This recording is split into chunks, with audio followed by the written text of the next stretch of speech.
And today is another day for working out. Ngayon ay is back and tricep. So back and triceps tayo. Then as usual ay yun lang, mag-warm up lang ako. Then proceed tayo sa first workout, or pwede rin siyang maging, depende rin kasi kung magiging first workout ko siya, which is yung body weight lang siya.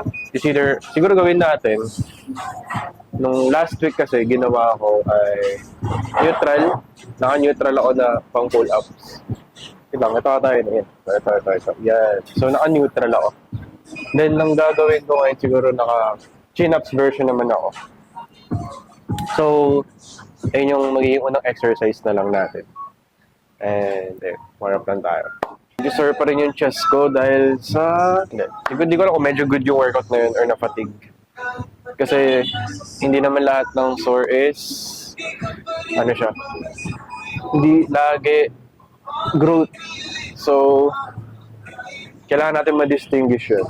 Makikita natin siguro yun after... Hindi ko alam kung mag-i-improve tayo or magkakaroon tayo ng muscle mass. Siguro 2 to 3 months makikita na natin kung itong sore ba na to or kahit siguro sore nyo. Medyo kasi nakakalito lang din no? Narinig ko lang din siya sa study kasi not all sore is growth siya lagi. So yeah, let's see. Okay, start na tayo.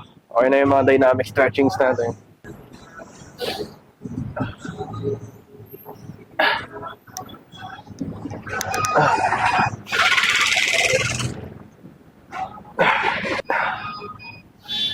Okay. Medyo hindi ko alam. Magulo pa yung siguro sa second set. Mas makikita natin. Second set, let's see. Ang chill ng panahon ngayon.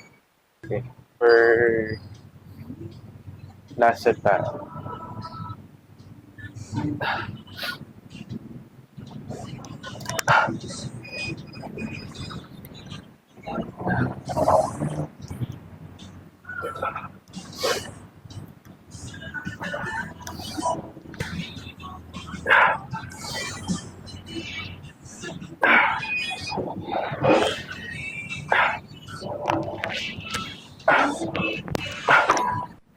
Okay. Quick look lang sa first workout is yung pump niya. Ay, sa back tayo, sa back. Yan.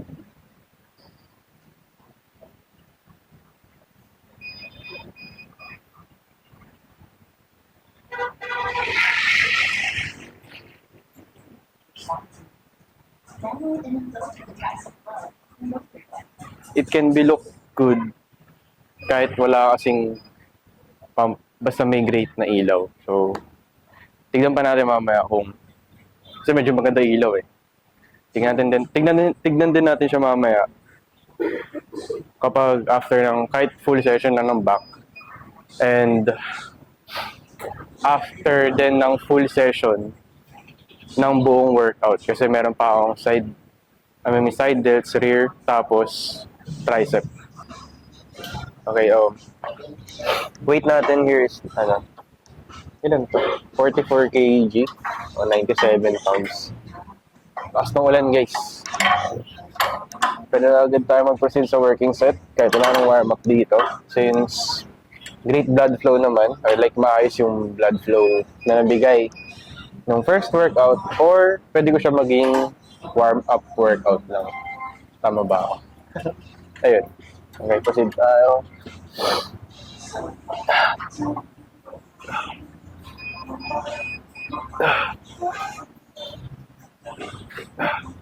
Gusto natin ma-hit dito ay mid-back.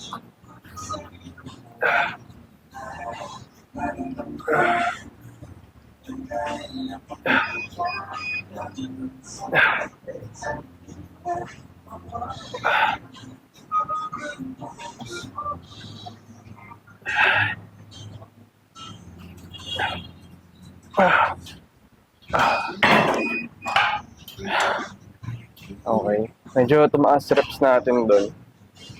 Ang goal ko is 8 lang. Pero, I guess, ano yun eh, 8 tapos half reps. So, maintain natin weight. 2 sets pa tayo. So, maintain lang. Then, let's see kung kayanin pa natin ng 8 reps.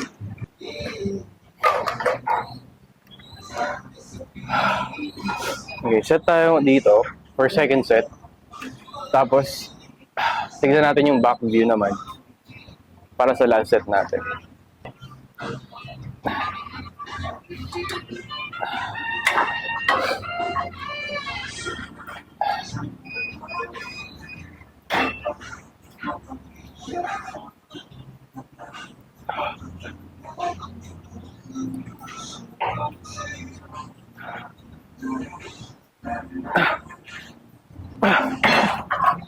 Okay, 8 and half rep.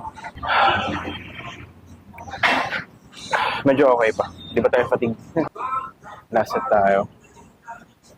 Same weight. At let's see at the back view naman. Tignan natin kung medyo maganda siya tingnan. So ito yung back.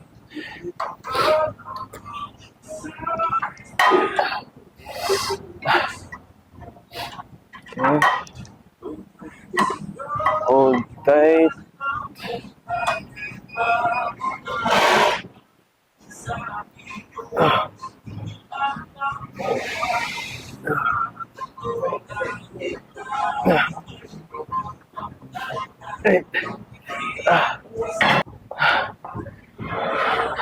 Eight. So, fail na ng 8.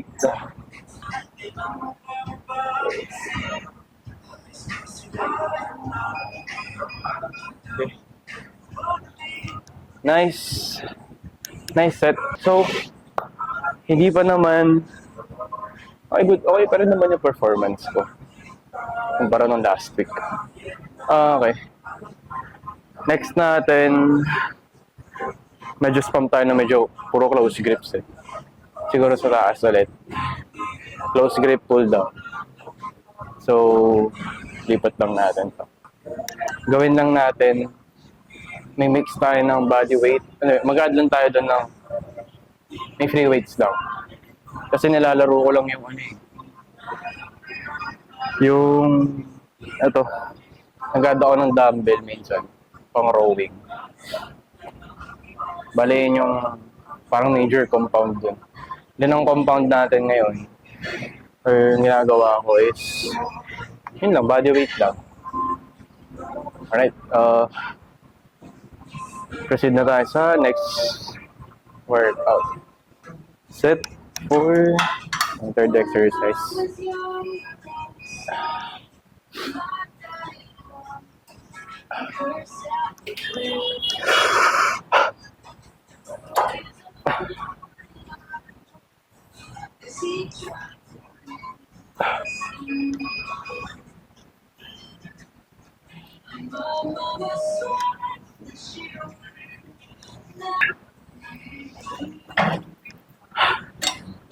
Go.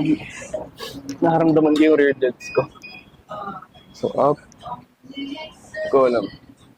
Magaan na rin yung rear delts. Okay. Okay pa naman yung performance. Last set ako sa last exercise. At tingnan natin yung pump mamaya.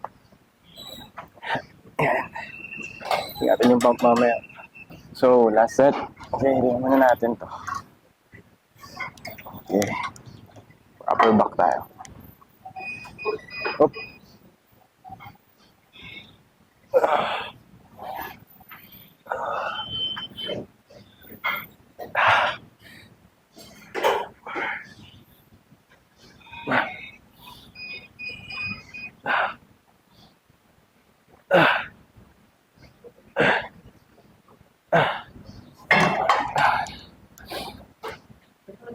Partida na may sipon.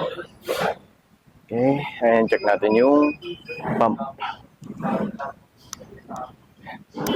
Right. So, ito na yung final flex para sa itong workout. Then, good lighting. Yan. Hindi na ako makaurong dito kasi nasikip na eh. Hindi na maka eh. Hindi na kaya. Okay, dito tayo sa gitna.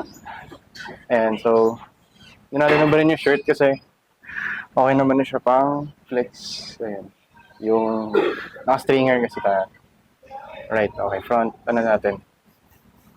Front double bicep. Front double bicep.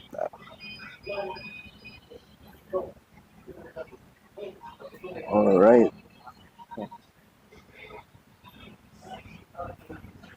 Okay. And front lat spread try natin.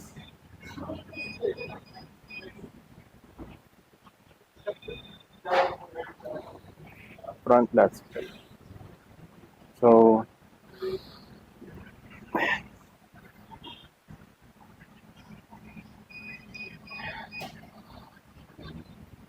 back lat spread natin to.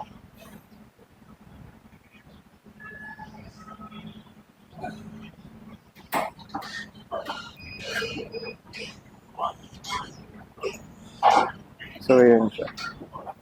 There you go. Yan.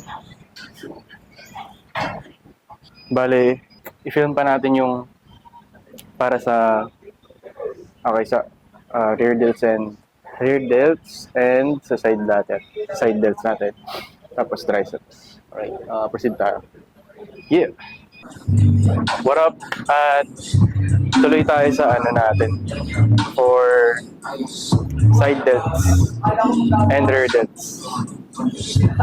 Ay, sige lang. Go lang, bro. Ayan, so, tuloy tayo ng side lateral para sa side delts at bent over fly siya pero medyo pasok lang sa katawan natin. So, ayun. Siguro may konting rhomboids yun. Pero mas dun gumagana kasi yung rear delts ko. So, okay. Start tayo dito sa 7.5. Okay.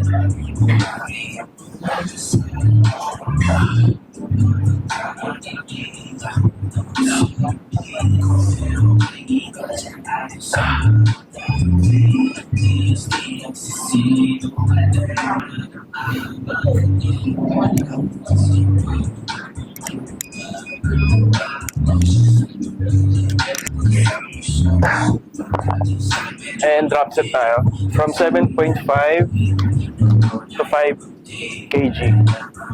Alright.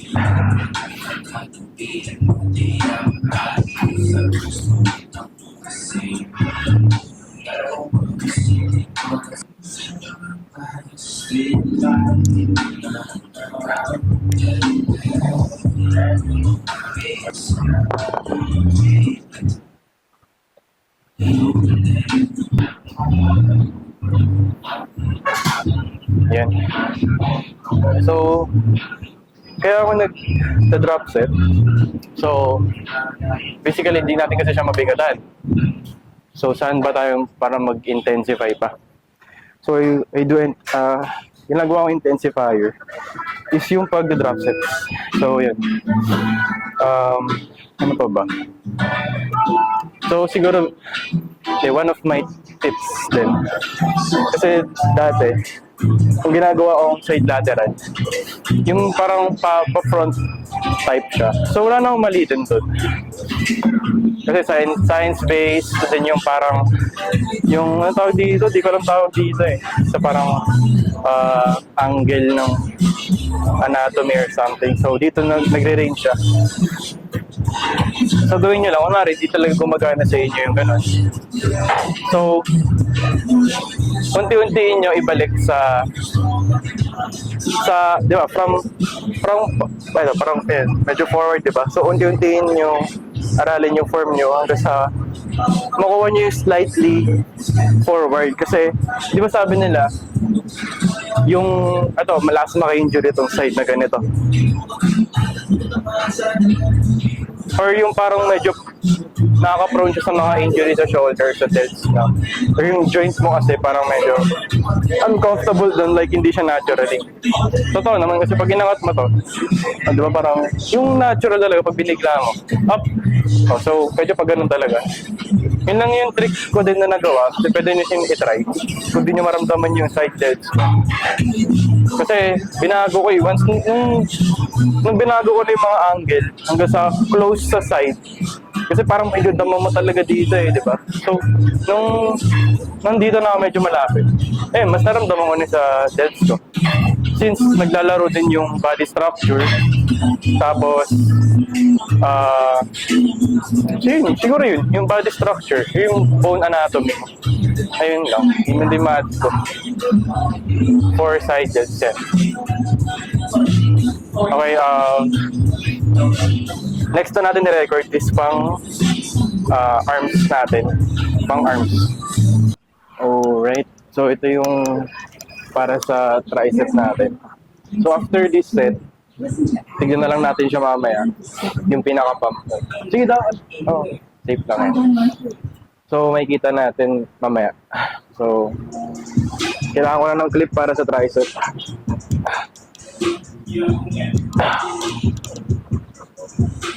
Kasi, wala na tayong storage.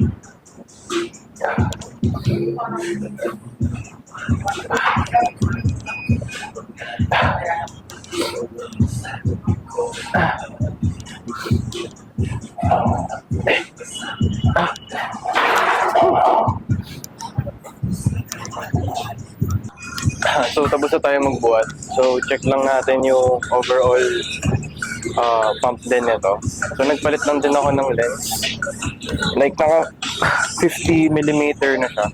Kanina kasi naka-kit lens lang, kaya parang medyo blurry tuloy yung video natin. So, here's the pump.